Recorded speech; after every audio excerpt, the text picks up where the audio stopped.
Hello students. अब हम शुरू करेंगे चैप्टर नंबर 9 बायोमोलिक्यूल्स। ठीक है, बायोमोलिक्यूल्स में भी सबसे पहले शुरू करेंगे बायोमैक्रोमोलिक्यूल्स एंड माइक्रोमोलिक्यूल। ठीक है, अब यार मैक्रोमोलिक्यूल मतलब इनका मॉलिक्यूलर वेट ज़्यादा रहेगा, इतना समझ में आता है हमें भी, है ना। तो क्या होता है ना, केमिकल कंपाउंड्स होते हैं। केमिकल कंपाउंड्स को हमने दो में डिवाइड कर दिया। क्या क्या? एक का molecular weight less than 1000 dalton और एक का molecular weight more than 1000 dalton. ठीक है, अब लेस देन 1000 डेल्टन में भी कितना? 18 to 800 डेल्टन। अब आप देख सकते हैं। ठीक है, अब जिसका लेस देन 1000 डेल्टन है वो कौन से पूल में जाते हैं? Acid soluble pool. और जो मोर देन है वो किस में जाएंगे? Acid insoluble pool. ठीक है, जिनका लेस देन है उन्हें क्या बोलेंगे? माइक्रोमोलिक्यूल्स। और जिनका मोर देन 1000 है उन्हें क्या बोलेंगे? Macromolecules. Is this point clear? ठीक है, चलो एक बार पढ़ लेते हैं। देखो, अब हम शुरू करेंगे। Those which have molecular weight less than 1000 Dalton are usually referred to as micromolecules. ठीक है, biomolecules with those which are formed in acid insoluble fraction are referred to as macromolecules और biomacromolecule. ठीक है, एसिड सॉल्युबल पूल का normal weight कितना रहता है? 18 to 800 Dalton. इतना भी समझ में आया। अब नेक्स्ट पॉइंट क्या आता है कि जो हमारे मैक्रोमोलिक्यूल्स होते हैं, ठीक है, वो उनमें आते हैं 4। क्या क्या? Protein, nucleic acid, polysaccharide and lipids. ठीक है, क्या क्या? Protein, nucleic acid, polysaccharide and lipids. ठीक है, इन चारों को पॉलीमेरिक सब्सटेंसेस भी कह देते हैं। पॉलीमेरिक का क्या मतलब हुआ? देखो बेटा, मोनोमर मतलब सिंगल यूनिट। ठीक है, अब मोनोमर से कंबाइन करके क्या बनता है? पॉलीमर। ठीक है, तो क्या बोल दिया? Polymeric substances. अब ना एक पॉइंट है कि जो लिपिड्स है ना, लिपिड्स का मॉलिक्यूलर वेट होता है कम, पर हम फिर भी कम मतलब 18 to 800 डेल्टन के बीच में आता है, पर हम फिर भी इसको मैक्रोमोलिक्यूल बोल रहे हैं। ठीक है, अब इसका रीज़न क्या होता है कि जो भी हमारी प्लाज्मा सेल मेम्ब्रेन्स होती हैं या प्लाज्मा मेम्ब्रेन्स होती हैं या कोई भी अदर मेम्ब्रेन है, वो किसकी बनती हैं? लिपिड्स की। ठीक है, अब क्या करते हैं ना, हम ये सेल मेम्ब्रेन को ग्राइंड कर देते हैं। ठीक है, मिक्सर में डाली और ग्राइंड कर दी। ग्राइंड करने के बाद ऑब्वियस सी बात है ये सेल मेम्ब्रेन क्या हो जाएगी? Broken into pieces. ऐसे cut cut cut cut pieces में कटे तो इसमें से क्या बनते हैं? फॉर्म्स। ये क्या बना लेते हैं? वेसिकल्स। ठीक है, सेल मेम्ब्रेन को पीसेस में तोड़ा, ठीक है, क्या बने? वेसिकल। अब ये जो वेसिकल्स हैं ये क्या है? Water insoluble. वाटर इनसॉल्युबल मतलब एसिड इनसॉल्युबल। अगर एसिड इनसॉल्युबल पूल में है मतलब ये एक मैक्रोमोलिक्यूल है। समझ गए? ठीक है, चलो अब आप इसको भी एक बार देख लो। सेल मेम्ब्रेन, ठीक है, सेल मेम्ब्रेन है, इसको हमने ब्रोकन इनटू पीसेस, ठीक है, वेसिकल बना which is not water soluble. समझ में आ गया? इसीलिए lipids are not strictly macromolecule. It is a macromolecule but not strictly. ठीक है, अब बात ये आती है कि एसिड सॉल्युबल पूल और एसिड इनसॉल्युबल पूल में कंटेंट्स क्या होते हैं। एसिड सॉल्युबल पूल में क्या रहेगी? Cytoplasmic composition. ठीक है, साइटोप्लाज्मिक कॉम्पोजिशन रहेगी एसिड सॉल्युबल पूल में, और एसिड इनसॉल्युबल पूल में क्या रहेगा? Cytoplasm itself and organelles. ठीक है, ये आपको लर्न करना है। The most important point is dash is the most abundant chemical in all living organisms, that is water. Easy. ठीक है, most abundant chemical in living organisms water. ठीक है, आपको ये चीज समझ में आई? मैक्रोमोलिक्यूल क्या होता है ये वो। ठीक है, इजी। अब नेक्स्ट हम शुरू करेंगे क्या? प्रोटीन्स। अब यार जो प्रोटीन्स होते हैं ना ये किसको मिलके बनते हैं? अमाइनो एसिड्स को। अब हम ये पढ़ लेते हैं। देखो, प्रोटीन्स किसको मिलके बनते हैं? अमाइनो एसिड्स को। तो आप कुछ ऐसे याद कर सकते हो जैसे ये अमाइनो एसिड्स हैं, ठीक है, इनको कंबाइन करवाया किसने? पेप्टाइड बॉन्ड ने। किसने कंबाइन करवाया? पेप्टाइड बॉन्ड ने, और मिलके क्या बन गए? प्रोटीन्स। ठीक है, तो proteins are polymers of polypeptide. ठीक है, ऐसा कर दिया। अब पेप्टाइड बॉन्ड बनता किसके बीच में है? कार्बोक्सिल एंड अमीन ग्रुप के बीच में। पहचानते होगे, ये है कार्बोक्सिल ग्रुप और ये क्या है, अमीन ग्रुप। ठीक है, इजी, कोई डाउट? ठीक है, अब जो हमारे पास प्रोटीन्स किसके बने, अमाइनो एसिड्स के। ठीक है, अमाइनो एसिड्स दो तरीके के होते हैं, इसेंशियल अमाइनो एसिड और नॉन इसेंशियल अमाइनो एसिड। जो इसेंशियल अमाइनो एसिड्स हैं ये कौन रिलीज करता है, जो हम डाइटरी प्रोटीन्स खाते हैं, ठीक है, उनसे मिलता है हमें क्या, इसेंशियल अमाइनो एसिड्स। और जो नॉन इसेंशियल अमाइनो एसिड्स हैं वो कौन बनाता है, हमारी body, that is made by our body. ठीक है, अब एक चीज़ बताओ, टोटल अमाइनो एसिड्स कितने हैं हमारे पास, दैट इज 20। ठीक है, अब एक बार पढ़ लो यार, इजी है। प्रोटीन्स क्या होते हैं, पॉलीपेप्टाइड्स होते हैं। ठीक है, कैसे जुड़ते हैं, बाय पेप्टाइड बॉन्ड्स। ठीक है, ये पॉलीमर है अमाइनो एसिड के। कितने टाइप्स के होते हैं, 20 टाइप्स के होते हैं। ठीक है, दो तरीके के होते हैं, इसेंशियल और नॉन इसेंशियल। इसेंशियल कहाँ होते हैं, डाइटरी प्रोटीन्स होते हैं। नॉन इसेंशियल क्या होते हैं, जो हमारी बॉडी बनाती है। ठीक है जी, अब प्रोटीन्स बहुत सारे फंक्शंस कैरी आउट करता है। अब जो चीज़ याद करने वाली है वो है ये। ठीक है, अब कोलेजन इज अ प्रोटीन। ठीक है, ये क्या होता है, इसका फंक्शन क्या है, it is a intercellular ground substance. देखो कुछ कुछ पॉइंट्स हैं जो बिल्कुल रट्टा मारने हैं। What is collagen, intercellular ground substance. ठीक है, ट्रिप्सिन क्या होता है, इट इज़ एन एंजाइम। अब फोकस करना, इंसुलिन है हार्मोन, हम आगे पढ़ेंगे इन्यूलिन। ठीक है, एंटीबॉडी क्या होता है, it fights infectious agents. Receptor क्या होते हैं, सेंसरी रिसेप्टर होते हैं, जैसे कि smell, taste, hormones etcetera. GLUT4, GLUT मतलब ग्लूकोज ट्रांसपोर्ट। ठीक है, तो enables glucose transport into cells, easy. ठीक है, अब प्रोटीन्स में ना दो बहुत ही इंपॉर्टेंट पॉइंट्स हैं, जो कोलेजन होता है और एक होता है रुबिस्को। ठीक है, collagen is the most abundant protein in animal world, learned. Most abundant protein in animal world, collagen. ठीक है, most abundant protein in the whole biosphere, Rubisco.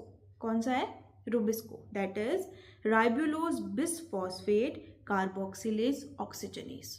रट्टा मार लो इसको, तो कोलेजन किसका है, एनिमल वर्ल्ड का, होल बायोस्फीयर का क्या है, rubisco, that is ribulose bisphosphate carboxylase oxygenase. समझ में आ गए प्रोटीन्स, कोई डाउट, इजी ना। ठीक है, अब नेक्स्ट हम शुरू करेंगे पॉलीसेकेराइड्स। क्या शुरू कर रहे हैं, पॉलीसेकेराइड्स।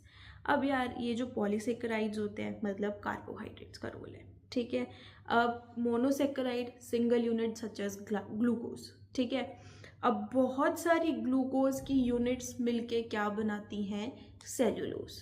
ठीक है, अब प्लांट सेल का रिजर्व क्या होता है, पोटैटो में क्या मिलता है, स्टार्च।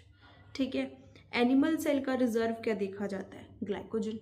ठीक है, ग्लाइकोजन स्टोर्स फैट। अब यही पॉइंट्स है इसमें, देखो सबसे पहले सेल्यूलोज। ठीक है, सेल्यूलोज में वन टाइप ऑफ मोनोसेकेराइड देखा गया, दैट इज ग्लूकोज, आता है सबको।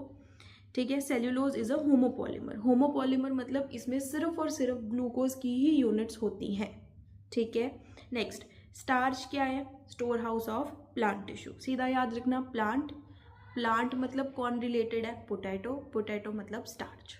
ठीक है, अब ह्यूमंस में क्या स्टोर होता है, ग्लाइकोजन। अब इन्यूलिन, देखो मैंने आपको वहां पे भी बोला था, what is inulin, inulin is a polymer of fructose, learned, polymer of fructose inulin. ठीक है, अब नेक्स्ट आप देखो, जैसे ये हमारा ग्लाइकोजन मॉलिक्यूल है। ठीक है, ये होगी राइट साइड और ये होगी लेफ्ट साइड। ठीक है, जो राइट साइड होती है ये क्या होता है, रिड्यूसिंग एंड, और लेफ्ट एंड कौन सा होता है, नॉन रिड्यूसिंग एंड। समझ में आ गया, easy. Right side is the reducing and and left side is the non reducing and. देख लो अब, in a polysaccharide chain such as glycogen, the right end is the reducing end and the left end is the non-reducing end. ठीक है, अच्छा बेटा अब दो points याद रखो, एक तरफ है स्टार्च, एक तरफ है सेल्यूलोज। ठीक है, अब जो स्टार्च होता है ना, स्टार्च का हेलिकल सेकेंडरी स्ट्रक्चर होता है। ठीक है, मतलब ऐसे गुच्चड़ गुच्चड़ सा होता है ये। ठीक है, हेलिकल सेकेंडरी स्ट्रक्चर होता है तो मतलब ये आयोडीन मॉलिक्यूल्स को होल्ड कर लेगा। ठीक है, तो ये कौन सा कलर प्रोवाइड करता है, ब्लू। ठीक है, पर जो सेल्यूलोज है ये सीधा सा होता है बिल्कुल, ठीक है, तो आयोडीन मॉलिक्यूल्स को होल्ड नहीं कर पाता। होल्ड कौन करता है? स्टार्च। कौन नहीं कर पाता? सेल्यूलोज। होल्ड कर पाता है तो कौन सा कलर होता है? ब्लू। अब एक पॉइंट सोचो, क्यों होल्ड कर पाता है? Due to helical secondary structure. Important, ठीक है, इजी। इन्यूलिन किसका पॉलीमर है? फ्रक्टोज का। बहुत होशियार हो यार तुम तो। चलो, अब प्लांट सेल है। अब आपको ये चीज़ पता है, प्लांट सेल किसके बनते हैं? सेल्यूलोज के।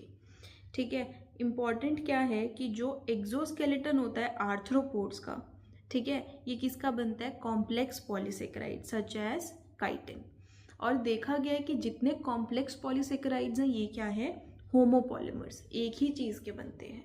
ठीक है, आर्थ्रोपोड का एक्सोस्केलेटन किससे बना? काइटिन से। और पॉलीमर ऑफ फ्रक्टोज कौन है? इन्यूलिन। प्लांट सेल का रिजर्व कौन है? स्टार्च। एनिमल सेल का रिजर्व कौन है? ग्लाइकोजन। ठीक है, सेल्यूलोज एक होमोपॉलीमर है। ठीक है, किसका बनता है? ग्लूकोज का। यही पॉइंट्स कवर होंगे इसमें। ठीक है, अब नेक्स्ट हम शुरू कर रहे हैं क्या? Nucleic acid. क्या शुरू कर रहे हैं? Nucleic acid. अब देखो, प्रोटीन्स किसको मिलके बने थे? अमाइनो एसिड्स को। न्यूक्लिक एसिड किसको मिलके बनते हैं? न्यूक्लियोटाइड्स को। ठीक है, ये किसको मिलके बनते हैं? न्यूक्लियोटाइड्स को। इतना पॉइंट क्लियर? ठीक है, अब न्यूक्लियोटाइड में 3 चीज़ें होती हैं। क्या क्या? पहला होता है हेट्रोसाइक्लिक कंपाउंड। ठीक है, हेट्रोसाइक्लिक कंपाउंड बोल लो, बेशक नाइट्रोजिनस बेस बोल लो, दोनों चीज़ें एक है। Heterocyclic compound, sugar and phosphate. Learn करो, heterocyclic compound, sugar and phosphate, तीनों को मिला के क्या बनता है? न्यूक्लियोटाइड। इजी। अब नाइट्रोजनस बेस को क्या बोल दिया? Heterocyclic compounds. ठीक है, ये 5 टाइप्स के होते हैं। क्या क्या? Adenine, thymine, uracil, cytosine, guanine. देखो, adenine, thymine, cytosine, uracil, guanine. ठीक है, जिसमें से जो हमारा एडेनिन और गुआनिन है ये क्या होते हैं? प्यूरीन्स। और बाकी के क्या होते हैं? पिरिमिडीन्स। इजी। एडेनिन और गुआनिन क्या होते हैं? प्यूरीन। और बाकी के पायरिमिडीन्स। ठीक है, और शुगर को देखा जाए, अगर तो राइबोस शुगर है, ठीक है, एसोसिएटेड, तो उसे क्या बोल देंगे? राइबोन्यूक्लिक एसिड, जो न्यूक्लिक एसिड बनेगा। अगर डिऑक्सी राइबोज है तो इसमें क्या बोल देंगे? Deoxy ribonucleic acid. ठीक है, ये था न्यूक्लिक एसिड वाला पार्ट। इजी। देखो, न्यूक्लिक एसिड में क्या होता है? न्यूक्लिक एसिड में पहला देखो, न्यूक्लियोटाइड के कॉम्बिनेशन से बना। ठीक है, easy. Heterocyclic compound plus monosaccharide मतलब शुगर प्लस फॉस्फेट, तीनों चीज़ें क्लियर? हेट्रोसाइक्लिक कंपाउंड्स में 5 होते हैं। क्या क्या? Adenine, guanine, uracil, cytosine, thymine. ठीक है, एडेनिन और गुआनिन क्या है? प्यूरीन्स। बाकी के 3 क्या है? पिरिमिडीन्स। इजी। अगर राइबोस शुगर है तो क्या आ जाएगा? Ribonucleic acid. अगर डिऑक्सी राइबोस शुगर है तो क्या आ जाएगा? Deoxy ribonucleic acid. Easy. Okay, अब बिल्कुल लास्ट पार्ट करेंगे, that is structure of proteins. ठीक है, अब देखो, आपको इतनी बात बता चुकी हूँ कि ये अमाइनो एसिड्स हैं। ठीक है, इनमें क्या बनता है? Peptide bond. ठीक है, जिसकी वजह से क्या बनते हैं? प्रोटीन्स। प्रोटीन्स हमेशा हेट्रोपॉलीमर्स होते हैं। ठीक है, मतलब अलग अलग टाइप के अमाइनो एसिड्स बाइंड करते हैं। ठीक है, total number of amino acids कितने होते हैं? 20। चलो, अब इसमें आपको क्या चीज़ याद रखनी है? जो आपके प्रोटीन्स होते हैं ना, इसमें 4 स्ट्रक्चर्स बनते हैं। पहले को बोलते हैं primary structure, secondary structure, tertiary structure and quaternary structure. ठीक है, जहाँ से प्रोटीन शुरू हो रहा है उसको बोलेंगे एन, और जहाँ ख़त्म हो रहा है उसे क्या बोलते हैं? C terminal. ठीक है, लेट्स रीड इट। देखो, the protein is imagined as a line, the left end is represented by first amino acid and the right end is represented by last amino acid. ठीक है, the first amino acid is referred to as N terminal and the last one is referred to as C terminal amino acid. तो वैसे ही ये हमारा शुरू हो रहा है यहाँ से, तो ये N terminal और ये C terminal.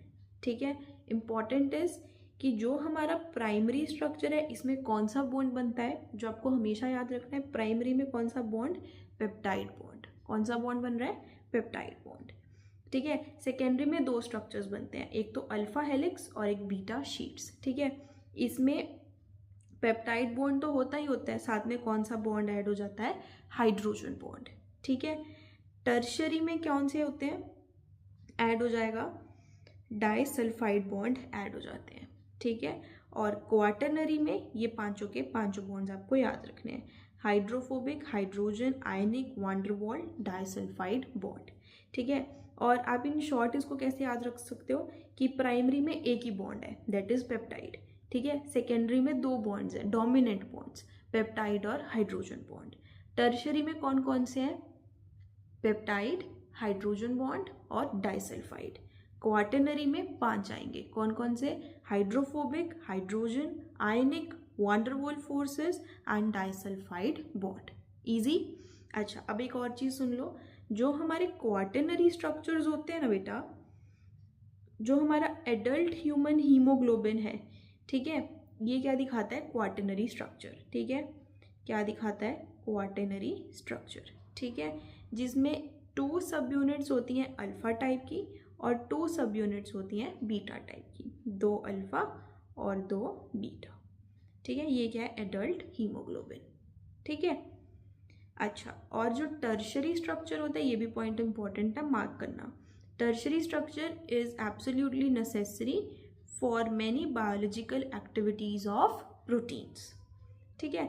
बस टोटल आपको इतना ही लर्न करना है, ठीक है।